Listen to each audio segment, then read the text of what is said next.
नमस्कार।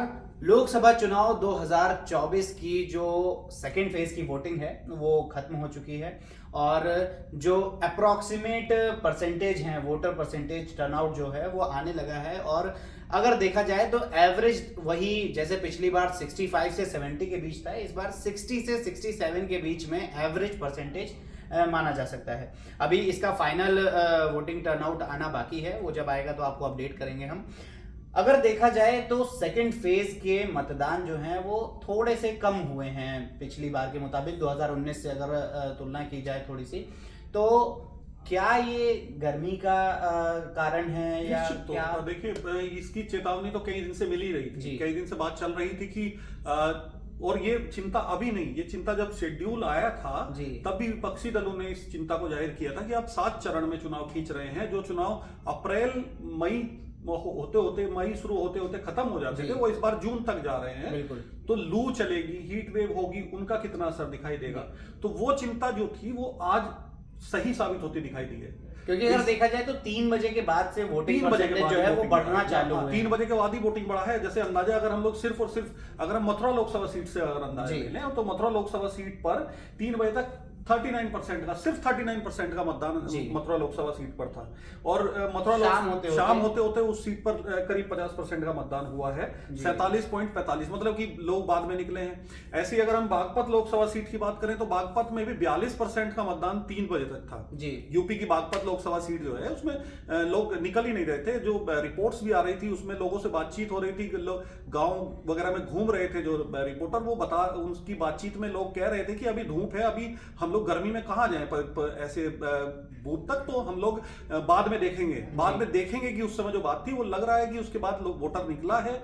जैसे धूप ढली है, 3 बजे से 5 बजे के बीच मतदान बड़ी तेजी से बढ़ा है सभी सीटों पर, चाहे वो यूपी रहा हो, चाहे वो राजस्थान रहा हो, चाहे वो बिहार रहा हो, चाहे वो महाराष्ट्र रहा हो, चाहे वो मध्य प्रदेश रहा हो। मतलब वो इलाके जहां लू सबसे ज्यादा इफेक्ट करती है। और इसका असर आप इससे भी अंदाजा लगा सकते हैं कि यही वो सब राज्य रहे हैं जहां पर वोटिंग परसेंटेज बेहद कम है। मतलब अगर हम लोग बाकी स्टेट से अगर कंपेयर करें, आज 13 राज्यों के 88 लोकसभा सीटों पर चुनाव हो रहा था। इन 13 राज्यों में हमारे नॉर्थ ईस्ट के भी स्टेट थे 3-4, और हमारा साउथ के कर्नाटका और केरला थे। तो कर्नाटका और केरला में फिर भी 63-64% के करीब का वोटिंग दोनों राज्यों में है। 64.40 कर्नाटका में और 64.76 केरला में। हाँ, और लेकिन इसके उलट हमारे जो वे राज्य हैं जो हमारे उस बेसिन में आते हैं, जहां पर मतलब उस इलाके में आते हैं जहां पर लू, हीट वेव सबसे ज्यादा परेशान करती है, जो कि अभी अगर हम देखें तो अभी उतना फिर भी असर नहीं था, लेकिन धीरे धीरे हवा गर्म होने लगी है। दिन में धूप में निकलने में, खास करके राजस्थान जैसे इलाकों में, खास करके यूपी के इलाकों में, मध्य प्रदेश में भी देखा जाए, बिहार के इलाकों में, मध्य प्रदेश तो वैसे भी भूमध्य रेखा के करीब है, तो वहां ऑटोमेटिकली बहुत गर्मी रहती है। तो दिन में ऐसे इलाकों में निकलना लोगों के लिए बहुत भारी साबित होगा। ये आने वाले चुनाव के लिए, अगले चरणों के लिए मुझे लगता है कि खतरे का संकेत है। इन सभी राज्यों में 50-52% के करीब वोटिंग परसेंटेज रहा है। सिर्फ अगर हम लोग इसमें मध्य प्रदेश उसको राजस्थान को छोड़ दें तो राजस्थान में करीब राजस्थान में हुआ है 59.74%। जी, तो अगर आपको बताएं तो इस बार भी नॉर्थ ईस्ट के राज्य में ही सबसे ज्यादा वोटिंग हुई है, और वो राज्य है त्रिपुरा, जहां पर एक सीट पर चुनाव होना था और उसमें 77.93% वोटिंग परसेंटेज रहा है, वोटर टर्नआउट रहा है। और अगर सबसे कम देखा जाए तो यूपी, जो कि 80 लोकसभा सीट होती हैं यूपी की, जिनकी 8 सीटों पर इस बार चुनाव था, वहां पर 52.91% चुनाव देखा गया है। तो क्या ये जो वोटिंग परसेंटेज कम हो रहा है, क्योंकि अगर एक पुराने समीकरणों को अगर एक बार रिकॉल किया जाए तो पता चलता है कि जब जब वोटिंग परसेंटेज कम हुआ है तब तक बीजेपी को घाटे का सामना करना पड़ा है। तो क्या इस बार भी ये जो वोटिंग परसेंटेज सेकंड फेज में कम देखने को मिला है, क्या बीजेपी पर कुछ असर पड़ेगा या क्या बाकी पॉलिटिकल पार्टीज पर? अगर हम लोग जो पहले चरण की 8 सीट थी जी, उनका 2014, 2019, 2024 का तो खैर रिजल्ट अभी आना बाकी है। 2014, 2019 का उनका अगर हम लोग लगाते तो उसमें पहले चरण में बीजेपी 7 सीट जीती हुई थी जी। और जब पहली बार मतलब 2014 में चुनाव हुआ था, और जब 2019 में चुनाव हुआ वोटिंग परसेंटेज कम हुआ था और बीजेपी को सीट घट करके 3 रह गई थी। लेकिन अगर इस बार इस चरण की सीटों की बात करें तो इस चरण में बीजेपी लगभग क्लीन स्वीप थी, मतलब सभी सीटें मेरे हिसाब से बीजेपी ने ही जीती थी 2019 में।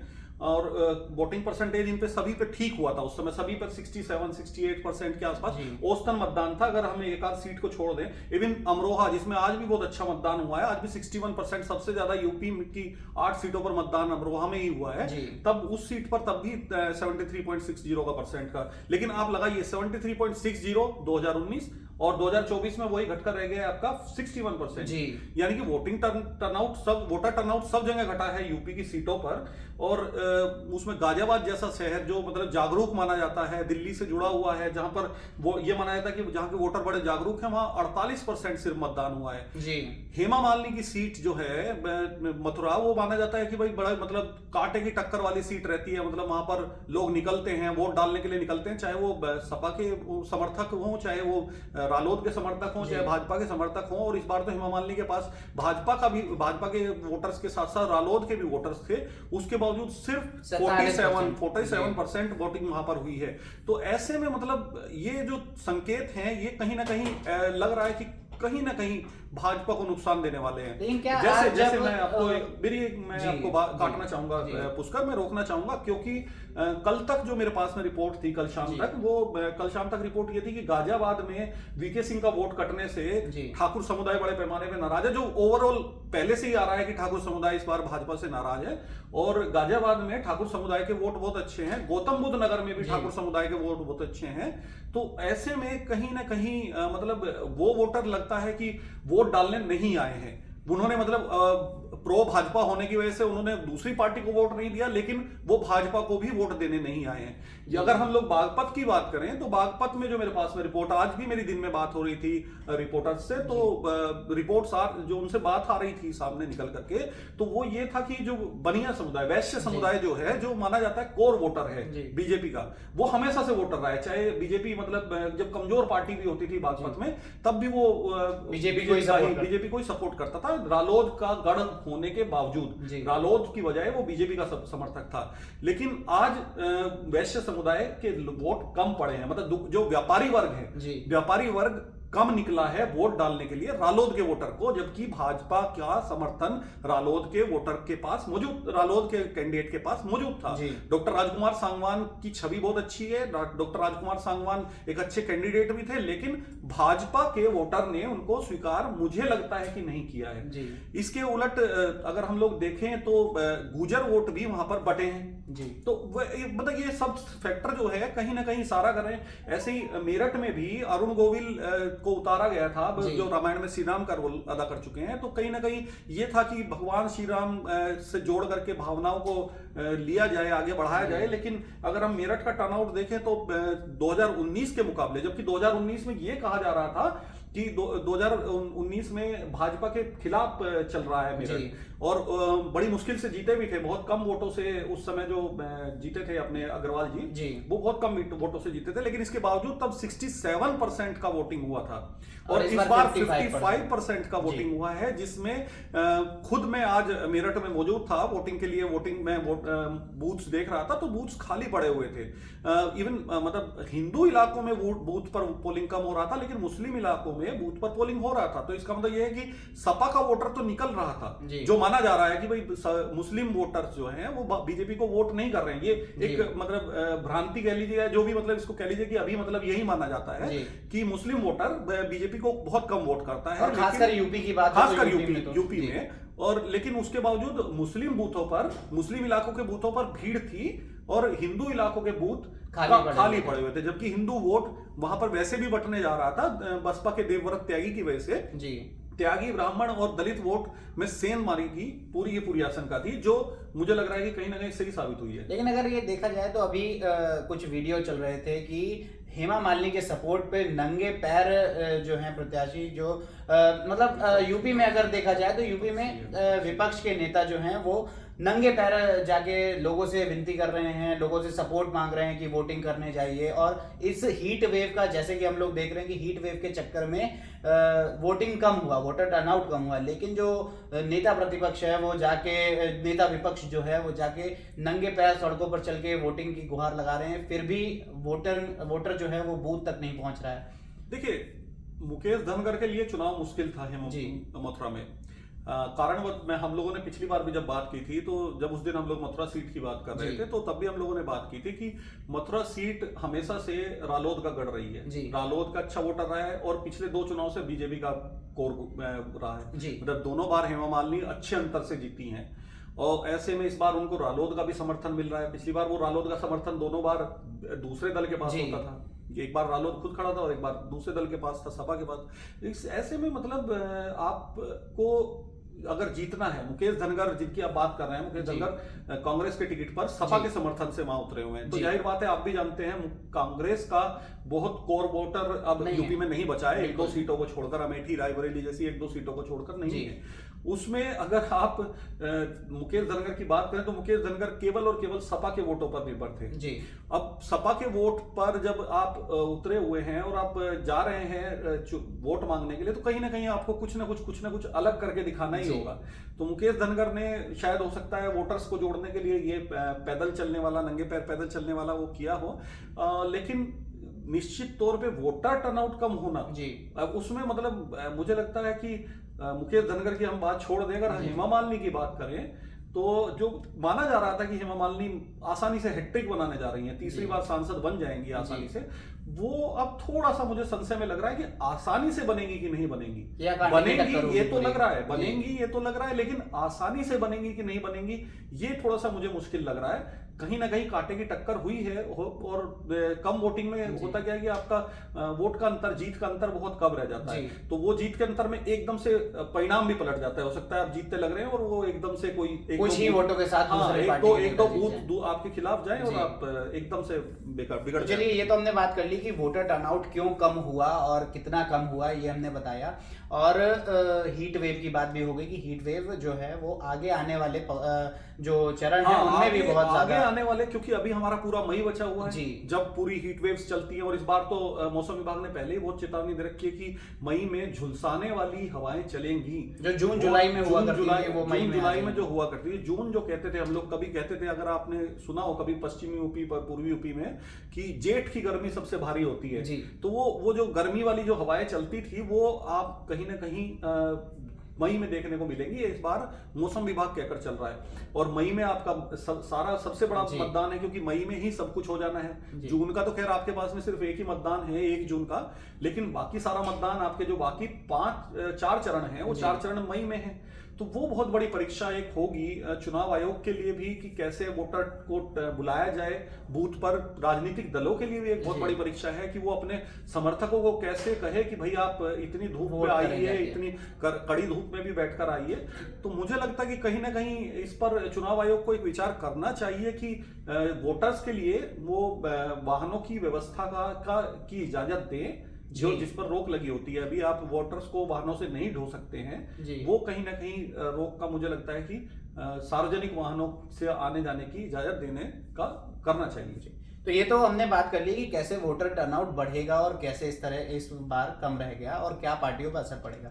अब कुछ इंपॉर्टेंट सीट्स हैं, उन पे थोड़ा सा डिस्कशन कर लेते हैं। जैसे कि सबसे ज्यादा जो देश की नजर थी इस बार, सबसे ज्यादा 2 जगहों पर थी। एक तो केरला, क्योंकि वहां से राहुल गांधी खड़े हो रहे थे वायनाड से, जो कि चर्चा का विषय बने थे, और दूसरा मणिपुर, क्योंकि मणिपुर में अभी इतनी हिंसा हुई थी और इसके बावजूद वहां पर अच्छा खासा वोटिंग परसेंटेज रहा है। मणिपुर का अगर बात की जाए तो 76.46% वोटिंग वहां पर हुई है।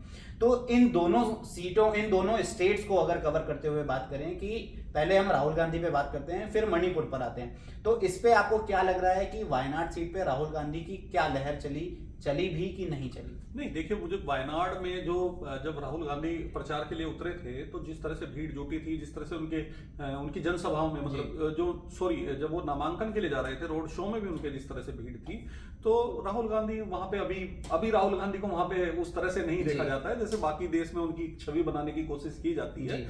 बाकी देश में जैसे विपक्षी दल उनके खिलाफ रहते हैं और छवि बनाने की, वायनाड में वो पॉपुलर नेता है। अभी वायनाड में वो पॉपुलर नेता है, और उसका निश्चित तौर पर माकपा के लिए सीपीआईएम की भाकपा माले की जो कैंडिडेट खड़ी हुई थी, उनके लिए आसान तो चुनाव राहुल गांधी के खिलाफ नहीं था। अब रिजल्ट तो खैर प्रिडिक्ट ही किया जा सकता है, और मुझे उम्मीद है कि मतलब राहुल गांधी आसानी से जीत रहे हैं वहां पर। ओके, तो मणिपुर की अगर बात करें कि इतनी सारी हिंसा के बाद भी वहां पर 76.46% वोटिंग होना, कितना आश्चर्यजनक है, और क्या यहाँ पर जो है बीजेपी की लहर आएगी या नहीं आएगी? नहीं, मणिपुर में देखिए, मणिपुर में कांग्रेस ने शोर बहुत मचाया, कांग्रेस अच्छी वहां पे पार्टी भी रही है, लेकिन इसके बावजूद मणिपुर में अभी बीजेपी को, मुझे लगता है कि बीजेपी के पक्ष में ही रहेगा। सबसे बड़ी बात, हम बीजेपी और कांग्रेस ये छोड़ भी दें, हम अब ये छोड़ देते हैं कि बीजेपी रहेगी या कांग्रेस रहेगी, ये एक अलग मुद्दा है। मणिपुर को लेकर के चर्चा मेरे ख्याल से अलग सी नजरिए से होनी चाहिए। मणिपुर को लेकर के ये नजरिए से चर्चा होनी चाहिए कि जो प्रदेश पिछले एक साल से भी ज्यादा समय, एक साल के से भी ज्यादा समय से आपका हिंसा से जूझ रहा है, बहुत लंबे टाइम भाई, आप पिछले साल 3 मई से आप लगाएं तो हिंसा से जूझ रहा है, एक साल होने जा रहा है। एक साल के करीब में हिंसा हुई है, बड़े पैमाने पे लोगों की मौत हुई है, लोग गिरफ्तार भी हुए हैं, लोग पूरा कर्फ्यू से जूझ रहे हैं, लगातार इंटरनेट बंद चल रहा है, आपका देश से आप मतलब पूरी तरह से कटे हुए हैं। आप अपनी देखिए, जब लगातार कर्फ्यू और ये इस तरह की चीजें रहती है, सप्लाई चेन चूंकि बार बार दोनों तरफ की जो जातीय तनाव है उसकी वजह से सप्लाई चेन भी प्रभावित हुई है, लोग आम चीजों के लिए तरस रहे हैं, आम चीजों के लिए भी मतलब लोगों को परेशानी उठानी पड़ रही है। तो और बार बार अभी भी वहां से आगजनी और इस टाइप की खबरें आ रही हैं। तो इसके ऐसे में ये माना जा रहा था कि मतलब मणिपुर में लोग बहुत ज्यादा वोट डालने के लिए नहीं निकलेंगे, लेकिन मणिपुर ने सबको गलत किया, गलत जो साबित किया, जो 76% से ज्यादा वोट करके दिखाया। तो ये एक चर्चा की बात होनी चाहिए कि मतलब वहां के लोग, ठीक है, आपकी अपनी समस्याएं सब अपनी जगह है, सब कुछ अपनी जगह है, आप लेकिन उसके बावजूद आप अपने अधिकार को लेकर के कितना जागरूक हैं, आप वोट के अधिकार को लेकर कितना जागरूक हैं। और ये सिर्फ मणिपुर नहीं, हम लोग पहले भी बात कर चुके हैं, मैं और कुछ करा तो कि नॉर्थ ईस्ट के जितने भी स्टेट्स हैं सभी में अपने वोट के अधिकार को लेकर के जनता में जागरूकता बहुत ज्यादा है। इसका मुझे लगता है कहीं ना कहीं एक कारण और भी है, नॉर्थ ईस्ट के ज्यादातर राज्यों में महिला प्रधान परिवार होता है। जैसे हम लोगों के यहाँ पुरुष प्रधान परिवार माना जाता है, पुरुष को परिवार का मुखिया माना जाता है। इसके उलट जो नॉर्थ ईस्ट के राज्य हैं उनमें ज्यादातर में महिलाओं को प्रधानता दी जाती है, महिलाओं को प्रमुखता दी जाती है, और महिलाएं अपने अधिकारों को लेकर बहुत जागरूक रहती हैं। ये मेरा मानना है, खास करके नॉर्थ ईस्ट की महिलाएं, क्योंकि मैंने जितनी मतलब अपने पैरों पे, अपने दम पे अपनी लाइफ को चलाने वाला नॉर्थ ईस्ट की महिलाओं को देखा है। आप देखिए दिल्ली में आपको कितनी नॉर्थ ईस्ट की महिलाएं यहाँ पर पढ़ने के लिए आती हुई, आपको यहाँ पे नौकरी के लिए आती हुई दिखाई देंगी, और वो सब अकेले रहती हैं, और ज्यादातर उनमें मतलब बहुत सारी अकेले रहती हैं और अपने दम पर मतलब यहाँ पर सर्वाइव करती हैं। यही चीज आपको बॉम्बे में दिखाई देगी, यही चीज आपको बेंगलुरु में उनको लेकर दिखाई देगी। तो मतलब वहां की महिलाएं अपने एम्पावर्ड वुमेन है जी, तो उसका असर ये वोटिंग परसेंटेज मुझे दिखाई देता है। कुछ एक दो और सीट्स पर चर्चा करते हैं। जैसे कि हिंसा की बात हम लोग ने करी, तो वेस्ट बंगाल में भी अभी हिंसा हुई थी, काफी संदेश खाली का मामला उठाता है वेस्ट बंगाल में। तो वेस्ट बंगाल में भी अगर देखा जाए तो 3 सीटों पर चुनाव था और 71.84% वोटिंग हुई है। तो क्या इसको हिंसा से रिलेट कर सकते हैं वेस्ट बंगाल की राजनीति? नहीं, मुझे लगता है कि जैसे अभी हम लोग बात कर रहे थे नॉर्थ ईस्ट को लेकर के, वही सेम बंगाल पे भी लागू होता है। बंगाली हमेशा मतदान अच्छा करते हैं, और वो बंगाल में भी देखा जाए तो महिलाएं बहुत ज्यादा जागरूक मानते हैं कि अपने अधिकार को लेकर के ये आपका अधिकार है और इसको आपका इस्तेमाल करना चाहिए जी। तो वो बंगाल में हालांकि बाकी चीजें, बाकी समस्याएं जो हैं वो अपनी जगह हैं, लेकिन ये जो एक अपने अधिकार का मताधिकार वहां पे, वोटिंग परसेंटेज वहां पे आपको लगभग हर चरण में ऐसा ही दिखाई देगा जी। तो बंगाल तो वोट डालेगा ही डालेगा। अब वो किसके पक्ष में डालेगा वो 4 जून बताएगी जी। जैसे कि अभी एक और कर्नाटका अगर देखा जाए तो बोला जाता है कि बीजेपी के लिए साउथ में घुसने के लिए एक किला है, अगर वो फतेह हो गया तो साउथ में जगह मिलनी शुरू हो जाएगी। तो कर्नाटका में सबसे ज्यादा इंटरेस्टिंग सीट अभी बनी हुई थी बेंगलोर की साउथ सीट, जहां से तेजस्वी सूर्या लड़ाई कर रहे हैं, मतलब लड़ाई बोल रहे हैं, तो चुनाव में उतरे हुए हैं। तो क्या लगता है इस बार तेजस्वी सूर्या पिछली बार की तरह एक मतलब काफी अच्छे मार्जिन के साथ जीत जाएंगे या फिर कुछ टक्कर होगी? तेजस्वी सूर्या के बयान बड़े खतरनाक रहते हैं जी। तो तेजस्वी सूर्या हालांकि वैसे युवाओं में तो लोकप्रिय नेता है जी, बट उनके बयान बड़े खतरनाक रहते हैं। तो उसको कन्नड़ा देखिए जितने होते हैं, वो कन्नड़ी का जो पीपल्स हैं वो अपने अहम मतलब अपने सेल्फ उसको लेकर के बड़ा वो रहते हैं कि भाई मतलब उस पर कोई चोट नहीं होनी, सेल्फ रिस्पेक्ट पे कोई दिक्कत नहीं होनी चाहिए। तो तेजस्वी सूर्या कई बार अजीब तरह के बयान दे जाते हैं जी। तो देखना पड़ेगा। तेजस्वी सूर्या हालांकि देखिए बीजेपी बहुत मजबूत रही है कर्नाटका में, इकलौता किला कर्नाटका ही है साउथ में बीजेपी का, जिसमें बीजेपी ने हमेशा लगातार परफॉर्मेंस किया है। और अभी बीजेपी के पास एक बेनिफिट और है कि विधानसभा चुनाव बीजेपी ने हारा था, लेकिन उसके बाद उसको एक तो जेडीएस के साथ मिला जी।